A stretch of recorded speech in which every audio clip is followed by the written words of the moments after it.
வணக்கம் மக்களே, அனைவருக்கும் தமிழ் டிவியின் சார்பாக என் இனிய வணக்கம். உலகமே எதிர்பார்த்துக்கிட்டு இருந்த அமெரிக்காவின் 47வது அதிபராக திரு டொனால்ட் ட்ரம்ப் அவர்கள் கோலாகலமாக பதவியேற்று முடித்திருக்கிறார். அமெரிக்காவின் துணை அதிபராக ஜேடி வான்ஸ் மற்றும் அமெரிக்காவின் 47வது அதிபராக டொனால்ட் ட்ரம்ப் அவர்கள் பதவியேற்றிருக்கிறார். சுமார் 100 ஆண்டுகளுக்கு மேலான ஒரு சாதனையை நிகழ்த்தியிருக்கிறதா சொல்கிறாங்க. இதுவரைக்கும் அமெரிக்க வரலாற்றிலேயே ஒரு அதிபர் கண்டினியூவாக 2 பீரியட் வெற்றி அடைந்து அதிபராக பொறுப்பேற்றிருக்காங்க. திரு டொனால்ட் ட்ரம்ப் அவர்கள் மட்டும்தான் அதிபராக பதவியேற்று பின்பு ஜோ பைடன் அதிபராக அமெரிக்க அதிபராக பதவியேற்று அதற்கு அடுத்தபடியாக டொனால்ட் ட்ரம்ப் மீண்டும் அதிபராக பதவியேற்றிருக்கிறார். இது அமெரிக்க வரலாற்றிலேயே இது புதுசு அப்படிங்கிறாங்க. அமெரிக்க அதிபராக பதவியேற்ற டொனால்ட் ட்ரம்ப் அவர்கள் தனக்கு 100 நாட்களுக்கான தனது பிளானை ரெடியாக வச்சுருக்கேன் அப்படின்னு அறிவிச்சிருக்காரு. அதில் சுமார் 200 எக்ஸிக்யூட்டிவ் ஆர்டர்ஸ் வெளியிடுவோம் அப்படின்னு சொல்லியிருக்காப்புல. மிக பரபரப்பான இந்த நிகழ்வில் பார்த்திங்க அப்படின்னா டிஃபென்ஸு, இமிக்ரெண்ட்ஸ் இது சம்மந்தப்பட்ட முக்கிய முடிவுகள் எடுக்கப்படும் அப்படின்னு சொல்லியிருக்காரு. அமெரிக்கா வரலாற்றே இல்லாத அளவுக்கான ஒரு கள்ளக்குடியர்களை அமெரிக்கா விட்டு வெளியேற்றும் நிகழ்வு நடைபெறும் அப்படின்னு சொல்லியிருக்கார். மேலும் இது மட்டும் இல்லாமல் அமெரிக்காவில் மேல் அண்ட் ஃபீமேல் 2 ஜெண்டர் தான், 3வது பாலினம் இருக்காது அப்படின்னு சொல்லியிருக்கார். அது மட்டும் இல்லாமல் அமெரிக்காவுக்கு எப்படி இஸ்ரேலில் அயன்டோம் இருக்கோ அதே மாதிரி மிசைல் ஷீல்டு டெவலப் பண்ணுறதுக்கு முன்னுரிமை கொடுக்கப்படும் அப்படின்னு சொல்லியிருக்கார். இது போன்ற எண்ணற்ற நடவடிக்கைகள். அது மட்டும் இல்லாமல் உங்களுக்கு அந்த அபார்ஷன் இது சட்ட விரோதம் அப்படின்னு அறிவிச்சிருக்கார். கருக்கலைப்பு சட்ட விரோதமாக அறிவிக்க இருக்கிறதாகவும் தெரிவிச்சிருக்காரு. இது போன்ற எண்ணற்ற அதிரடிகளை நிகழ்த்த இருக்கிறார் மக்களே. நாம் போக போக தான் பார்க்க முடியும். ஏற்கனவே அவர் சொன்னது போல் கனடா, சைனா, மெக்சிகோ இந்த நாடுகளுக்கெல்லாம் டேக்ஸ் டேரிஃப் அதிகப்படுத்த போகிறேன் அப்படின்னு சொல்லியிருக்காரு. அது மட்டும் இல்லாமல் கிரீன்லாந்தை அமெரிக்காவோட சேர்க்கணும்னு சொல்லியிருக்காரு. பனாமா கால்வாயை அமெரிக்கா டேக் ஓவர் பண்ணணும்னு சொல்லியிருக்காப்புல. கனடாவை அமெரிக்காவோட 56வது மாநிலமாக சேர்க்கணும் அப்படின்லாம் ஏகப்பட்ட அஜெண்டாஸை ஏற்கனவே வெளிப்படுத்தியிருந்தார். நாம் போக போக தான் அவருடைய ட்ரம்போட பாதை எப்படி இருக்க போகுது அப்படிங்கிறது நமக்கு தெரியும். ஆனால் ஒரே ஒரு நல்ல விஷயம் என்ன அப்படின்னா, அவர் பதவியேற்பதற்கு முன்பு இஸ்ரேல் ஹமாஸ் வார் போர் நிறுத்தம் நிறைவடைஞ்சிருக்கு. இதை போலவே உக்ரைன் ரஷ்யா வாரும் ஒரு நிறைவை நோக்கி நடந்தால் நமக்கு நல்லாயிருக்கும் அப்படிங்கிறது தான் எல்லாருடைய உலக மக்களின் ஒரு ஆசை அப்படின்ட்டு.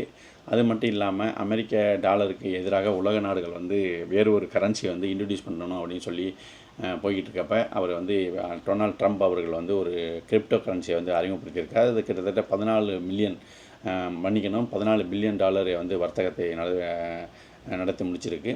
ஸோ அதுவும் ஒரு பரபரப்பாக இருக்குது. ஸோ இனி அமெரிக்க டாலர் எவ்வளோ பவர்ஃபுல்லாக இருக்குமோ கிரிப்டோ கரன்சியும் இனி பவராக இருக்கும் அப்படின்னு ஒரு டாக் போயிட்டுருக்கு மக்களே. ஸோ நாம் டொனால்ட் ட்ரம்ப் பதவியேற்பு முடித்த பிறகு அவருடைய நடவடிக்கைகள் இனி ஒன் பை ஒன்னாக நம்ம இனி பார்க்கணும். அவருடைய என்ன முடிவாக இருந்தாலும் பெரிய அளவில் ஒரு மிகப்பெரிய மாற்றத்தை நிகழ்த்த முடியாது அப்படிங்கிறது தான் உண்மை.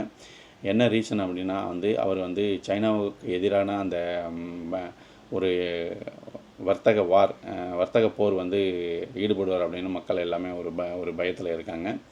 அது வல்லுநர்கள் என்ன சொல்கிறாங்கன்னா, என்ன தான் அமெரிக்க அதிபர் விரும்பினாலும் ஒட்டுமொத்தமாக சைனாவோட பொருட்களை அவரால் புறக்கணிக்க முடியாது அப்படின்னு தான் சொல்கிறாங்க. அதே மாதிரி H1B விசா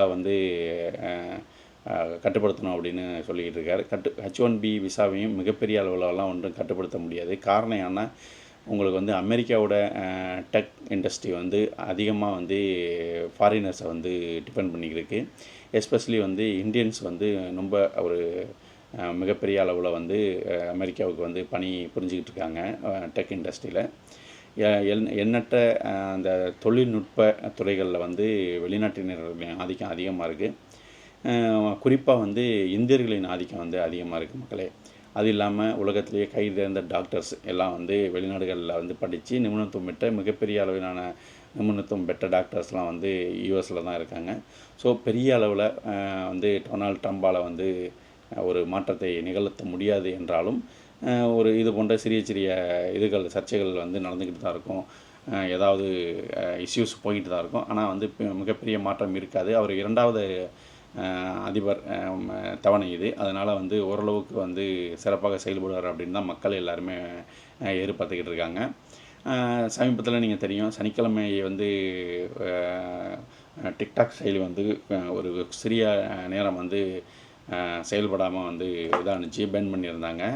ஏன்னா வந்து சுப்ரீம் கோர்ட்டோட தீர்ப்பை ஃபாலோ பண்ணி உங்களுக்கு வந்து ப்ளே ஸ்டோரில் ஆண்ட்ராய்டில் ஆப்பிள் இதில் எல்லாம் வந்து அந்த டிக்டாக் செயலியை வந்து வெளியாக்கியிருந்தாங்க. அதுபோல் மக்களும் வந்து டிக்டாக் செயலியை வந்து ஓப்பன் பண்ணையில் வந்து நோ சர்வீஸ் இன் யூஎஸ் அப்படிங்கிற மாதிரி மெசேஜ் வந்துச்சுன்னு சொல்லிட்டு ரொம்ப வைரல் ஆணுச்சு. ட்ரம்ப் வந்து அதை அறிவிச்சிருந்தார் வந்து மீண்டும் ஒரு 90 நாட்களுக்கு வந்து நான் வந்து எக்ஸ்டெண்ட் பண்ணுறேன் டிக்டாக்கை. அதுக்குள்ளே வந்து டிக்டாக் வந்து 50-50 ஜாயின்ட் வெஞ்சர் வந்து டீலிங் வந்து போகணும். அது ஓகே அப்படின்னா வந்து டிக்டாக் வந்து அமெரிக்காவில் செயல்படும்னு அறிவிச்சிருக்காரு. அதாவது அமெரிக்கருக்கு வந்து 50% பங்குகளை வந்து டிக்டாக் நிறுவனம் வந்து விற்கணும் அப்படிங்கிற மாதிரி வந்து சொல்லியிருக்கார். அது எந்த அளவுக்கு வந்து சக்ஸஸ் ஆகும் அப்படிங்கிறது நமக்கு தெரியல மக்களே, நம்ம பொறுத்திருந்து தான் பார்க்கணும். இருந்தாலும் டிக்டாக் வந்து அமெரிக்காவில் வந்து தவிர்க்க முடியாத ஒரு ஆப் அப்படின்னு நம்ம சொல்லலாம் மக்களே. ஸோ அமெரிக்க அதிபரின் செயல்பாடுகள் நாம் வந்து இனி வந்து போக போக தான் நமக்கு தெரியும் மக்களே. மீண்டும் ஒரு நல்ல வீடியோவுடன் உங்களை நாளை சந்திக்கிறேன். நன்றி, வணக்கம். As of today, TikTok is back.